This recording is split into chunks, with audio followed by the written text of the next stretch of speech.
आजची कथा पवित्र प्रेमकथा. मनाच्या पलीकडचं नातं. गावाच्या कडेला एक छोटंसं शांत वातावरणात वसलेलं घर होतं. त्या घरात राहायची आर्या, साधी, सरळ आणि मनाने खूपच निरागस मुलगी. तिच्या डोळ्यात नेहमी स्वप्न असायची, पण ती स्वप्न कधी स्वार्थी नव्हती. ती नेहमी इतरांच्या आनंदासाठी जगायची. त्याच गावात विवान नावाचा एक मुलगा राहत होता. शहरातून शिक्षण घेऊन तो गावात परत आला होता. त्याच्या विचारात आधुनिकता होती, पण मन मात्र मातीशी जोडलेलं होतं.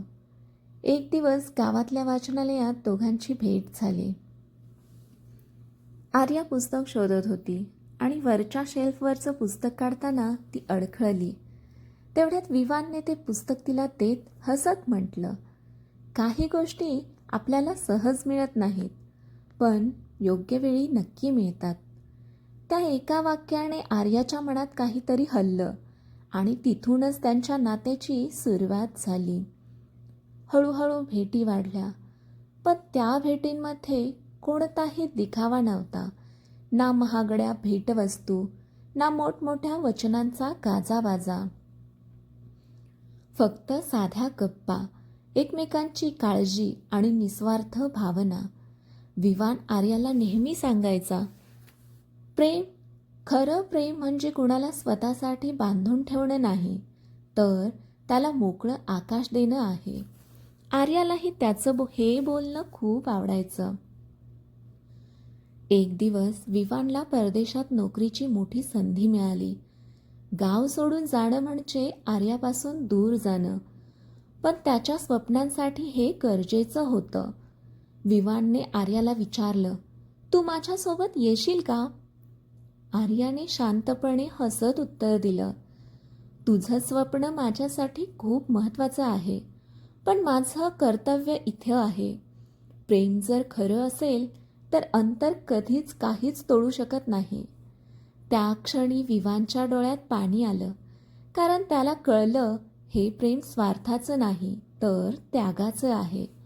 वर्ष गेली, दोघं दूर राहूनही एकमेकांच्या मनात कायम जवळ राहिले. ना रोज फोन, ना सतत मेसेज, पण विश्वास कधीच कमी झाला नाही. एक दिवस विवान परत गावात आला आणि आर्या अजूनही त्याच जागी उभी होती, त्याच प्रेमाने, त्याच विश्वासाने. तो तिच्यासमोर आला आणि म्हणाला, मी परत आलोय, कारण मला कळलं, जगात कुठेही गेलो तरी माझं खरं घर इथेच आहे, तुझ्या मनात. आर्याच्या डोळ्यात आनंदाश्रू आले आणि त्या दोघांचं पवित्र प्रेम पुन्हा एकत्र आलं. खरं प्रेम म्हणजे एकमेकांवर हक्क गाजवणं नाही, तर एकमेकांना समजून घेणं, विश्वास ठेवणं आणि आवश्यक असेल तेव्हा त्याग करणं. नातं जे काळालाही हरवतं. विवान परत आल्यावर गावात सगळीकडे आनंदाची लहर पसरली होती. पण आर्या आणि विवानसाठी हा आनंद थोडा वेगळाच होता, कारण त्यांचं प्रेम आता फक्त भावना नव्हतं, ते आयुष्यभराच्या निर्णयाच्या उंबरठ्यावर उभं होतं. एका संध्याकाळी दोघं गावाच्या तलावाजवळ बसले होते. सूर्य मावळत होता, आकाश केशरी झालं होतं. विवान हळू आवाजात म्हणाला, आर्या, आता आपण कायमचं एकत्र राहू शकतो ना? आर्या काही क्षण शांत राहिली. तिच्या चेहऱ्यावर एक वेगळीच चिंता होती. विवान, प्रेम करणं सोपं असतं, पण ते निभावणं, सगळ्यांच्या मनात जागा ठेवून, खूप कठीण असतं. विवान गोंधळला. म्हणजे? आर्याने खोल श्वास घेतला. माझ्या घरच्यांनी माझं लग्न ठरवलं आहे. हे ऐकून विवानच्या पायाखालची जमीनच सरकली. काय? पण तू काहीच सांगितलं नाहीस. आर्याच्या डोळ्यात पाणी आणत म्हणाली, मी सांगू शकले नाही, कारण माझ्या आईवडिलांसाठी माझं कर्तव्य महत्त्वाचं आहे. त्यांनी माझ्यासाठी खूप काही केलंय. विवानचा आवाज थरथरला. आणि आपल्या प्रेमाचं काय? आर्या शांतपणे म्हणाली, खरं प्रेम कधीच संपत नाही, ते फक्त रूप बदलतं. त्या रात्री दोघं वेगळ्या दिशांनी निघाले, पण दोघांचं मन मात्र एकमेकांकडेच अडकून राहिलं. आर्याचं लग्न काही दिवसातच होणार होतं. घरात तयारी सुरू झाली होती, पण तिच्या मनात मात्र वादळ होतं. विवानने स्वतःला कामात झोकून दिलं, पण प्रत्येक क्षणी त्याला आर्याची आठवण येत होती. एक दिवस तो आर्याच्या घरी गेला.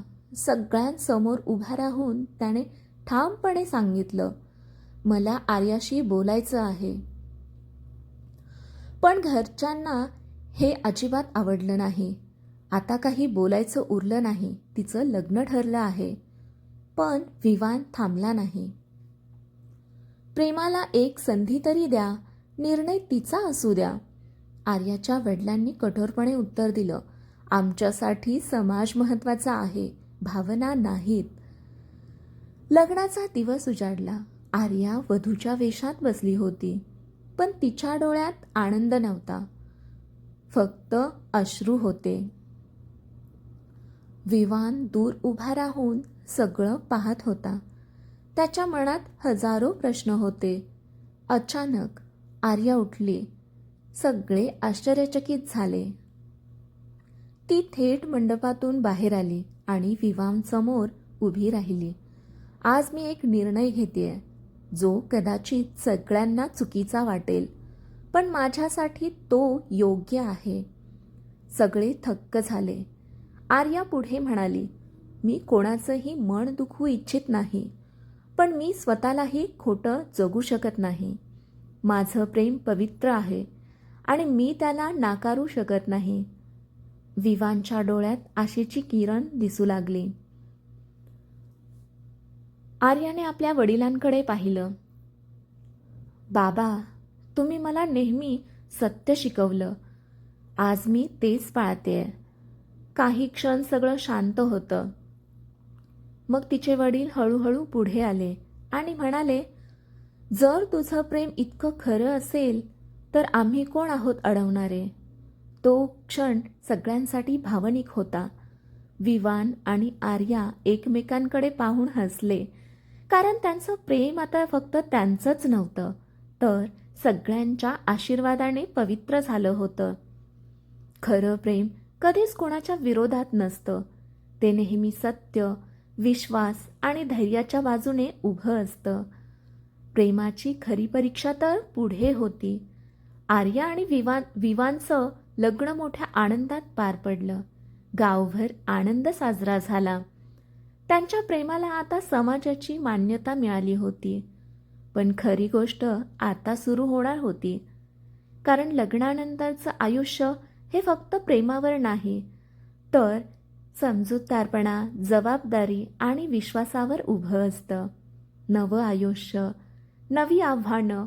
लग्नानंतर आर्या विवानच्या घरी आली. सुरुवातीचे काही दिवस खूप छान गेले, पण हळूहळू परिस्थिती बदलायला लागली. विवानची आई आर्याला पूर्णपणे स्वीकारू शकत नव्हती, कारण तिच्या मनात अजूनही समाजाच्या बोलण्याचं ओझं होतं. हीच ती मुलगी ना, जी लग्नाच्या दिवशी घरातून पळून गेली होती. लोकांच्या अशा कुजबुजीने तिचं मन भरून गेलं होतं. आर्या खूप प्रयत्न करत होती सगळ्यांना खुश ठेवण्यासाठी, पण कितीही केलं तरी तिच्यावर शंका घेतली जायची. एक दिवस गावात अफवा पसरली. विवान परदेशात असताना आर्या कुणाशी तरी बोलत होती. ही गोष्ट विवानच्या आईच्या कानावर पडली आणि घरात वाद सुरू झाला. ही मुलगी आपल्या घराची इज्जत घालवेल, ती रागाने म्हणाली. विवान सुरुवातीला आर्याच्या बाजूने उभा राहिला, पण हळूहळू त्या अफवांनी त्याच्याही मनात शंकेचं बी पेरलं. एक रात्री त्याने आर्याला विचारलं, तू खरंच मला सगळं सांगितलं आहेस ना? आर्याचं हृदय तुटलं. तुला माझ्यावर विश्वास नाही? विवान शांत राहिला. आणि ती शांतता आर्याला खूप काही सांगून गेली. नातं तुटण्याच्या उंबरठ्यावर आले. त्या दिवसानंतर आर्या पूर्णपणे बदलली. ती कमी बोलू लागली, हसू हरवलं आणि मनाने दूर जाऊ लागली. एक दिवस तिने निर्णय घेतला, मी काही दिवस माहेरी जाते. विवान काहीच बोलला नाही, कारण त्याच्या मनात अजूनही शंका होती. आर्या गेल्यानंतर काही दिवसांनी विवानला एक गोष्ट समजली. ज्याने अफवा पसरवली होती तो दुसरा तिसरा कोणी नसून त्याचाच जवळचा मित्र रोहन होता. रोहनला आर्या आवडत होती आणि त्याला हे लग्न कधीच मान्य नव्हतं. त्यानेच खोट्या गोष्टी तयार करून सगळं बिघडवलं होतं. हे सत्य कळताच विवानच्या पायाखालची जमीन सरकली. मी काय केलं? मी माझ्या प्रेमावरच शंका घेतली. त्याला पश्चाताप आणि मनात वेदना होऊ लागल्या. विवान लगेच आर्याच्या घरी गेला. ती शांतपणे अंगणात बसली होती, पण तिच्या डोळ्यात आता अश्रू नव्हते, फक्त रिकामेपण होते. विवान तिच्यासमोर गुडघ्यावर बसला. आर्या, मला माफ कर, मी खूप मोठी चूक केली. आर्या हळू आवाजात म्हणाली. चूक फक्त शंकेची नव्हती विवान, चूक विश्वास हरवण्याची होती. आर्या पुढे म्हणाली, आपलं प्रेम खूप मजबूत होतं, पण एक छोटासा संशय त्याला तोडून गेला. विवानच्या डोळ्यात अश्रू होते. मला एक संधी दे, मी सगळं ठीक करेन. आर्या काही क्षण शांत राहिली. प्रेम परत मिळवणं सोपं नाही, पण जर ते खरं असेल तर वेळच त्याची परीक्षा घेईल. आर्या परत येईल का? विवान तिचा विश्वास पुन्हा जिंकू शकेल का? की हे पवित्र प्रेम कायमचं तुटेल? उत्तर अजूनही काळाच्या हाती आहे. प्रेमात सर्वात महत्त्वाचं असतं विश्वास. एकदा तो तुटला तर प्रेम जिवंत असलं तरी नातं तुटतं. आर्या आणि विवान दोघंही जिवंत होते, पण त्यांच्या नात्याचा श्वास अडकला होता. शांततेत लपलेलं वादळ होतं ते सर्व. आर्या माहेरी होती. ती बाहेरून शांत दिसत होती, पण आतून पूर्णपणे तुटलेली होती.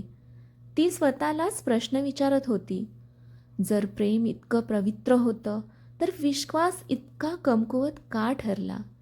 दुसरीकडे विवान प्रत्येक दिवस स्वतःच्या चुकीच्या ओझ्याखाली जगत होता. घरात सगळं होतं, पण आर्या नव्हती आणि तिच्याशिवाय त्याचं आयुष्य अपूर्ण होतं. त्याने सत्यासमोर उभा राहण्याचा निर्णय घेतला. एक दिवस विवानने ठरवलं, आता पळून नाही जायचं, सगळं स्पष्ट करायचं. तो थेट गावातल्या चौकात गेला, जिथे सगळे लोक जमले होते. तिथे त्याने सगळ्यांसमोर सत्य सांगितलं. आर्याबद्दल पसरवलेल्या अफवा खोट्या आहेत आणि त्या माझ्याच मित्राने पसरवल्या होत्या. गावात कुजबूज सुरू झाली. विवान पुढे म्हणाला, मीच माझ्या पत्नीवर विश्वास ठेवला नाही, ही माझी सर्वात मोठी चूक आहे. तेवढ्यात रोहन तिथे आला. लोकांनी त्याला प्रश्न विचारायला सुरुवात केली. शेवटी तो तुटला आणि सगळं कबूल केलं. हो, मीच खोटं बोललो, कारण मला आर्या हवी होती. गावात संशय पसरला, गावात संताप पसरला. पण विवानने शांतपणे सांगितलं, त्याला शिक्षा देणं सोपं आहे, पण माझ्या चुकीची शिक्षा मला आधी मिळायला हवी. ही सगळी गोष्ट आर्यालाही कळली. विवान तिच्यासमोर पुन्हा उभा राहिला, पण यावेळी त्याच्या डोळ्यात फक्त प्रेम नव्हतं, तर पश्चाताप, नम्रता आणि प्रामाणिकपणा होता. मी तुला गमावलंय हे मला मान्य आहे, पण मी स्वतःला बदललंय हे तुला दाखवायचं आहे. आर्या काही क्षण त्याच्याकडे पाहत राहिली. तुझं प्रेम अजूनही तसंच आहे, पण माझा विश्वास अजून जखमी आहे. आर्या पुढे म्हणाली, जर आपल्याला परत एकत्र यायचं असेल तर ते जुन्या नात्यासारखं नाही, तर नव्या नात्यासारखं असायला हवं. विवानने मान डोलावली. मी तयार आहे पुन्हा तुझं मन जिंकायला. हळूहळू जुळणारे धागे. दिवस गेले, आठवडे गेले. विवान प्रत्येक लहान गोष्टीतून आपलं प्रेम सिद्ध करत होता. तो शब्दांनी नाही तर कृतीने बोलत होता. आर्या हळूहळू पुन्हा हसायला लागली. तिच्या डोळ्यात पुन्हा विश्वासाची चमक दिसू लागली. एक दिवस त्याच तलावाजवळ जिथे त्यांच्या प्रेमाची सुरुवात झाली होती, विवान म्हणाला, आपण पुन्हा सुरुवात करूया. आर्या हसली. प्रेम कधीच संपलं नव्हतं, फक्त विश्वासाला वेळ हवा होता. दोघांनी एकमेकांचा हात धरला आणि यावेळी त्यांचं नातं फक्त प्रेमावर नाही तर अढळ विश्वासावर उभं होतं. पवित्र प्रेम म्हणजे फक्त एकत्र राहणं नाही, तर तुटल्यानंतरही पुन्हा उभं राहणं आहे. विश्वास तुटू शकतो, पण खरं प्रेम खरं असेल तर तो पुन्हा जन्म घेऊ शकतो. ही कथा वाचल्याबद्दल आणि ऐकल्याबद्दल आपले खूप खूप आभार. जर ही कथा आपल्याला आवडली असेल तर या कथेला लाईक करा, शेअर करा आणि आपल्या चॅनेलला सबस्क्राईब करा. धन्यवाद.